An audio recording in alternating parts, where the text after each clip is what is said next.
ইউক্রেনের রাজধানী কিয়েভে স্মরণকালের সবচেয়ে ভয়াবহ ড্রোন ও ক্ষেপণাস্ত্র হামলা চালিয়েছে রাশিয়া।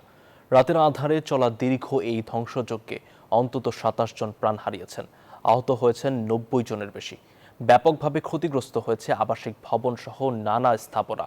এমন মানবিক বিপর্যয়ের পর পশ্চিমা মিত্রদের কাছে আরও শক্তিশালী আকাশ প্রতিরক্ষা ব্যবস্থা চেয়েছেন ইউক্রেনের প্রেসিডেন্ট। এই হামলার তীব্র নিন্দা জানিয়েছে জাতিসংঘ। ভয়াবহ আগ্রাসনের ক্ষতচিহ্ন ছড়িয়ে আছে কিয়েভের চারদিকে। শহরের মেয়রের মতে এটি ছিল সবচেয়ে বড় রুশ হামলার ঘটনা, যেখানে বহু মানুষের মর্মান্তিক প্রাণহানি ঘটেছে। টানা ১১ ঘন্টার ধ্বংসযজ্ঞে ধসে পড়েছে বহুতল আবাসিক ভবন। এছাড়া রেড ক্রসের গুদাম ও কিন্ডারগার্টেনের চারপাশের স্থাপনাগুলো আগুনে পুড়ে একেবারে ছাই হয়ে গেছে। ধ্বংসস্তূপে পরিণত হওয়া এলাকাগুলো পরিদর্শনের পর ক্ষোভ প্রকাশ করেন ভলোদিমির জেলেনস্কি। দেশটিকে রক্ষায় মিত্রদের কাছে দ্রুত সময়ের মধ্যে অত্যাধুনিক আকাশ প্রতিরক্ষা ব্যবস্থা সরবরাহের জোরালো আবেদন জানান তিনি।